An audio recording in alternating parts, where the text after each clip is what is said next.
Good evening, I'm Kofi Mensah, chale.news. July 30th has been a lot. Ken Ofori-Atta's legal drama just got more complicated, both here and in Washington.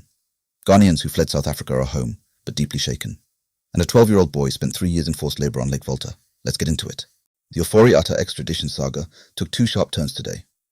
A US judge allowed the former finance minister to stay in America on humanitarian grounds.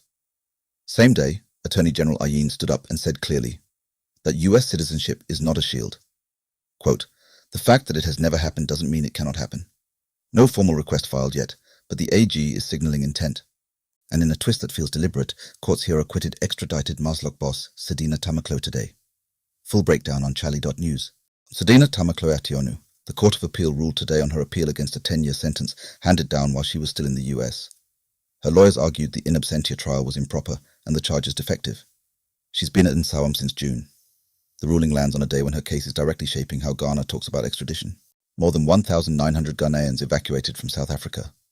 Foreign Minister Ablakwa called it a very painful period, watching people come home having lost their shops, their savings, their sense of safety.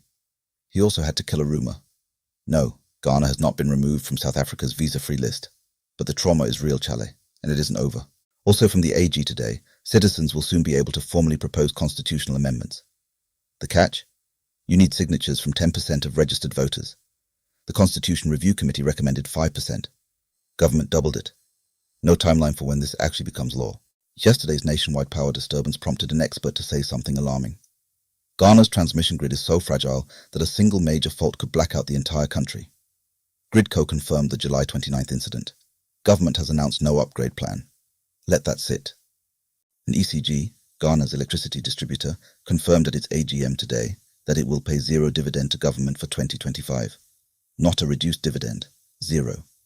This is the same week a major Accra blackout had engineers warning of infrastructure collapse. The full financials haven't even been released yet. 3 of Zipline's emergency drone hubs have gone dark.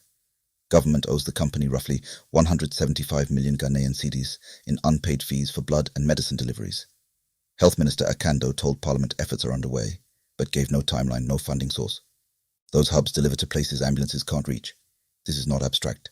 The minority in Parliament is backing VALCO workers in a fight over the aluminium company's ownership.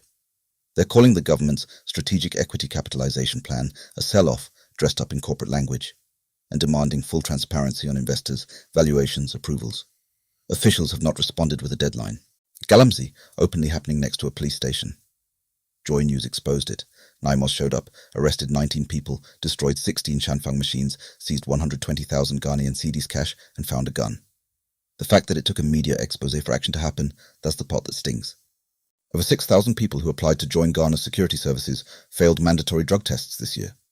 Cocaine, heroin, methamphetamine, opioids, cannabis, often multiple substances at once. N.A., COC's Deputy Director General, revealed the full breakdown on Joy FM today. 6,000. Student nurses at Krobo Nursing Training College chased their principal off campus today. Shouting, jeering, as police had to escort him out. Bad food, broken sanitation, no communication from management. This welfare crisis has now spread across multiple nursing colleges nationwide. Full story on chale.news. Godwin Dogby was 12. He was told he was going home to Hoho. Instead, he ended up trapped on a Lake Volta island, doing forced labour for 3 years. He couldn't swim, and was thrown into the water anyway. 24 children were eventually rescued from that island. His story dropped today, on the 20th anniversary of Ghana's anti-trafficking law. Reddit. 17-year-old Hayford Addai just made history at Glasgow 2026. First Ghanaian ever to break 11 seconds in the 100 metres T47, clocking 10.99. Para-athlete Zainabu Issa also won Ghana's first medal of the Games, a silver in the women's parashot put. The Black Stars at the Commonwealth representing. On the football side, Cameroon beat Mali 2-1 at WAFCON, pulling level with Ghana at the top of Group D. The two sides now face each other in what is effectively a group decider. Black Queens, this one's yours to win. We end on this. Professor Bernard Kumi-Boateng, 48, once cleaned public latrines in Bantama to survive. Today, he's the Vice-Chancellor of the University of Mines and Technology, the first alumnus ever to hold the role. His plan? Turn a 70-year-old institution into Ghana's MIT and put it at the centre of how this country manages its minerals. Some stories just need to be told. That's July 30th, a heavy day with a good note to end on. Everything we covered is waiting for you at chale.news. Stay informed, stay sharp. Good night.